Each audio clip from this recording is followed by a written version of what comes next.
মানুষকে ছোট করে কথা বলার অভ্যাস বন্ধ করুন।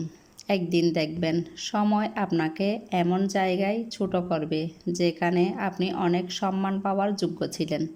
যারা আপনাকে আঘাত করে হেসে তাদের বুঝিয়ে দিন আপনি দুর্বল নন, বরং আপনি সেই ব্যক্তি যে আঘাত ফেলে আরও শক্ত হন। চালাক মানুষগুলো ভুলে যায় যে বোকা মানুষগুলোরও একটা মন আছে। মানুষ থেকে মানসিক রোগী বানিয়ে দেওয়া মানুষগুলোকে আমরা ভালোবাসার মানুষ বলি। আমি প্রতিশোধ নেওয়া পছন্দ করি না, আমি শুধু দূরত্ব বাড়িয়ে কথা বলা বন্ধ করে দিই। বদলে যায়নি, অধিকার হারিয়ে গেছে, তাই বিরক্ত করা ছেড়ে দিয়েছি। কিছু মানুষ ভাবত তারা না থাকলে দিন যাবে না, অথচ বছর কেটে গেল টের পায়নি।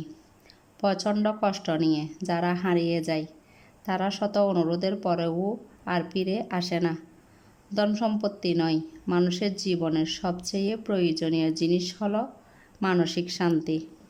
যদি বুঝতে পারেন আপনি ভুল সম্পর্কে আছেন, তাহলে কষ্ট হলেও নিজেকে থামিয়ে নিন, কারণ ভুল মানুষগুলো কখনো আপনাকে মূল্যায়ন করবে না, বরং আপনাকে ভেঙে ভেঙে খাবে, যেটা আপনি চাইলেও আর সহজে নিজেকে জোড়া দিতে পারবেন না। চিৎকার করে কাঁদলে হয়তো মন হালকা হয়, কিন্তু নীরবে কাঁদার চেয়ে বড় কষ্ট বোধ হয় পৃথিবীতে আর কিছু নেই।